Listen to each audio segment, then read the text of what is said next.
Hi everyone, my name is April and this is Thrifted Transformations, the show where I go thrifting for old clothing and transform them into something new.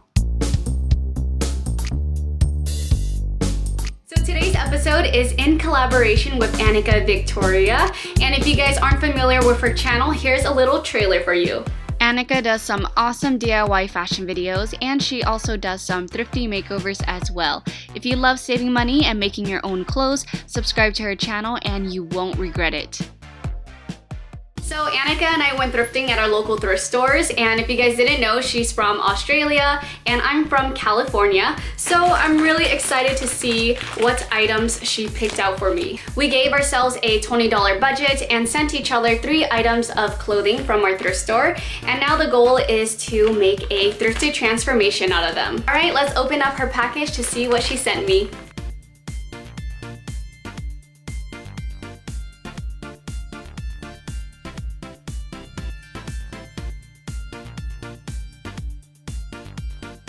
Here are the 3 items she sent me. A white off-shoulder blouse that is actually really cute, just not in my size. A dress with some really cool printed fabric. And lastly, a flowy dress that happens to match the color of my walls. I was brainstorming really hard on how I can transform and combine all 3 items into one, but sometimes less is more, so I only chose one of the items to transform, and that item is going to be the printed dress.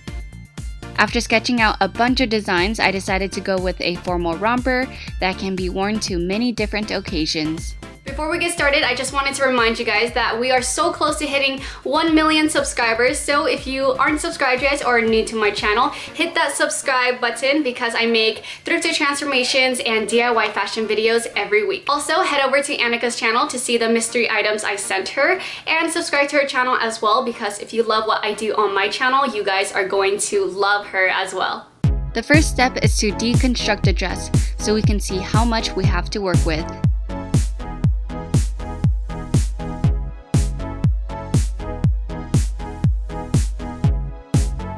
Next, I put the top of the dress on my mannequin, and I decided to wear it backwards because the high neckline gives me a lot more material to work with.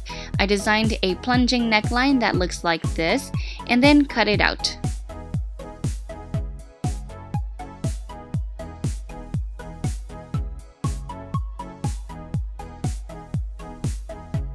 I place the bodice back on the dress form and create some darts in the armhole, and I also take in the side seams to fit me better. Here I'm marking my darts on the face and lining bodice, and then sew them in.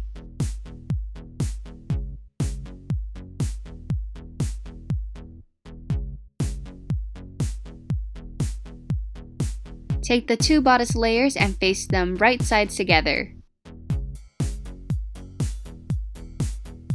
To attach the lining to the facing, I have to seam rip the shoulder seam apart first, and then once it's laying flat, go ahead and sew along the edges as shown.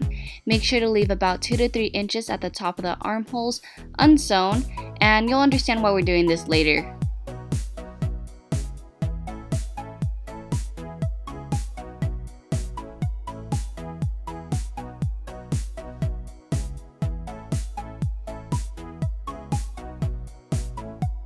Turn the bodice inside out, and you'll notice that the lining and edges are a little puffy.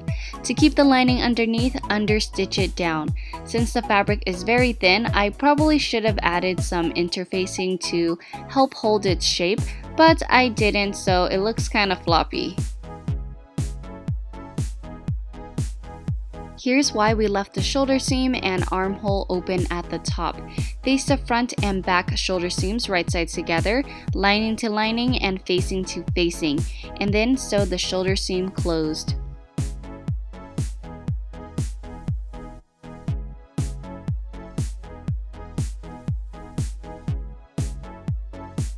When you turn it right sides out, you now have a clean, lined shoulder seam, and all that's left to do is hand sew the opening closed.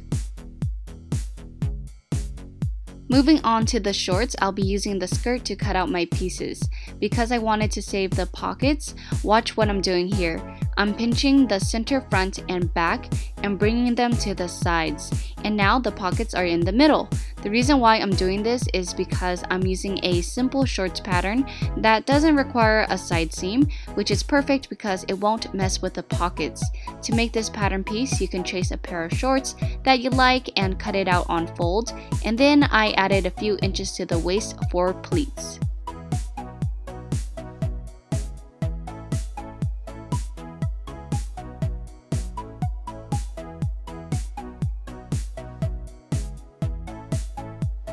Make sure to cut the sides apart as well, it should not be on fold. I had to use extra material for the lining of the shorts since the dress didn't give me enough. Cut a second pair of shorts out of lining and then sew the crotch seams as shown. I'm sewing one side halfway up because I'll be adding a zipper at the center front.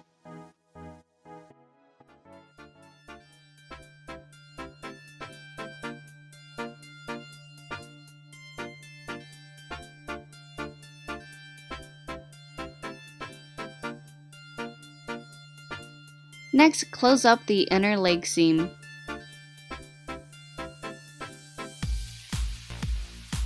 If you added extra measurements to the waist of the shorts like me, you would make your pleats or gathers now and sew them in place.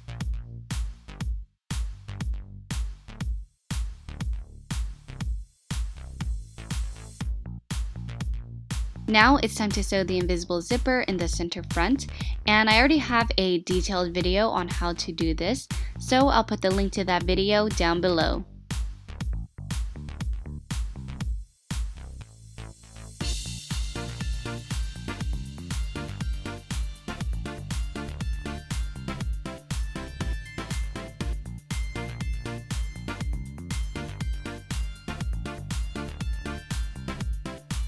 Once the zipper is in, baste the two shorts together along the waist.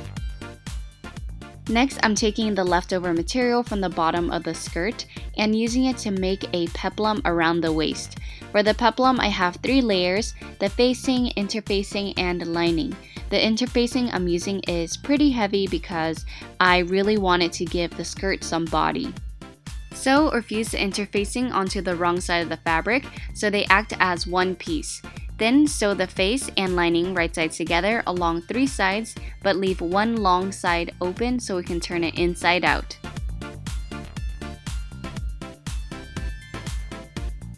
Trim away some of the bulk and clip the corners, and then turn the peplum right sides out.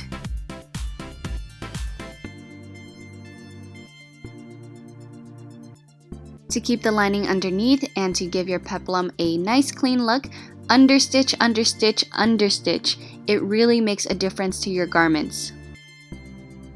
Next, I played around with some box pleats on the peplum to see how many and how far apart I need to space them because I only have enough fabric to make so many.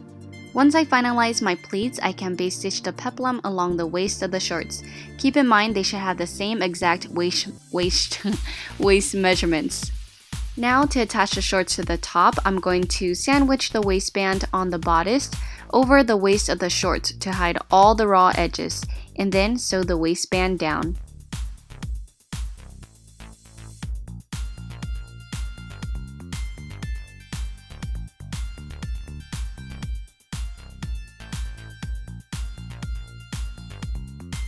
Lastly, fold the bottom of the shorts under and hem using a blind stitch.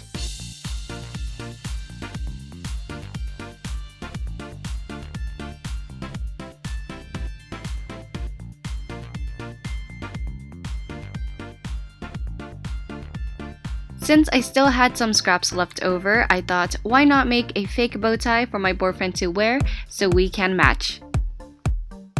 If you have a dance or fancy occasion to go to, this is something you can make for your date. And it doesn't even have to be a bow tie, this could even work as a really cute headband.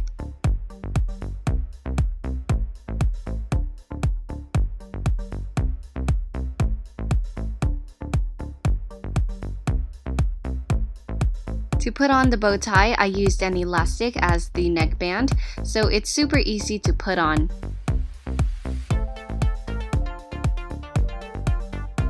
Here is the final transformation.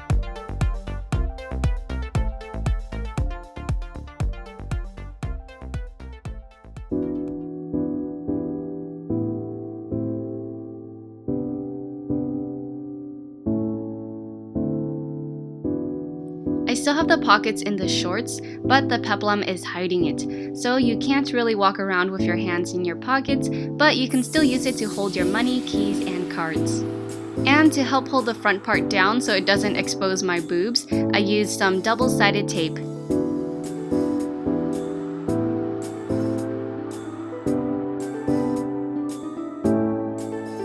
I hope you guys enjoyed this mystery episode of Thrifted Transformations. If you want to see what Annika made out of the items I sent her, head over to her channel and subscribe. Thank you so much for watching, and I'll see you next time. Bye!